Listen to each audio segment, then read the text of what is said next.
নমস্কার।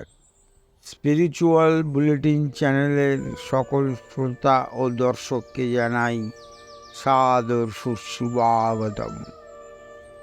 রোজ সকালে ঘুম থেকে উঠে প্রথম প্রার্থনা করবে, হে ঠাকুর, আজ সারা দিন তুমি আমার হাত ধরে থেকো, যেন মনে খারাপ চিন্তা না আসে, অসত্য কথা যেন না বলি, অহংকার যেন না করি।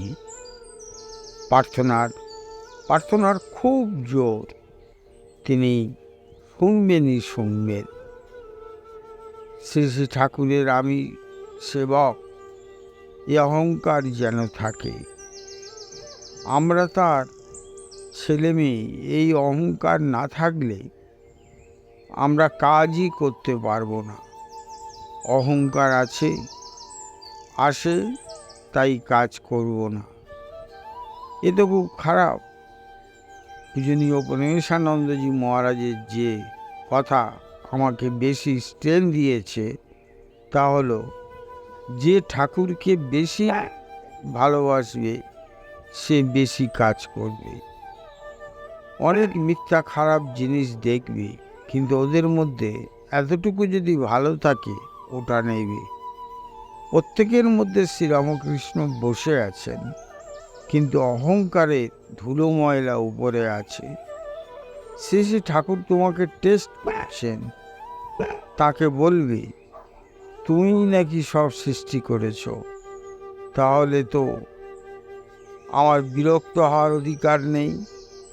আমাকে প্রস্তুত করার জন্য এসব হচ্ছে, আমি এখানে ভালো হওয়ার জন্য এসেছি। এমন সব ময়লা যার করার জন্যই টেস্ট করছেন।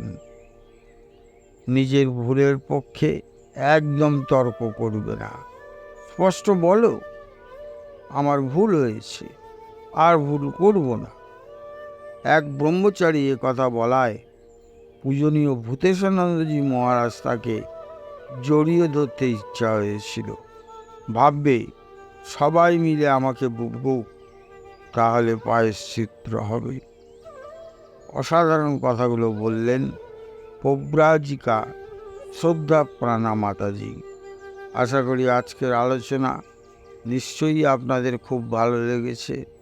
আর ভালো লেগে থাকলে প্রতিদিন যেভাবে লাইক, শেয়ার, কমেন্টস করেন তেমন করবেন। আর যারা এখনও আমাদের এই চ্যানেলটি সাবস্ক্রাইব করেননি, তারা অবশ্যই চ্যানেলটি সাবস্ক্রাইব করে আমাদের পাশে থাকবেন। আজকের মতো বিদায় নিচ্ছি, আবার আগামীকাল কথা হবে। নমস্কার। ধন্যবাদ।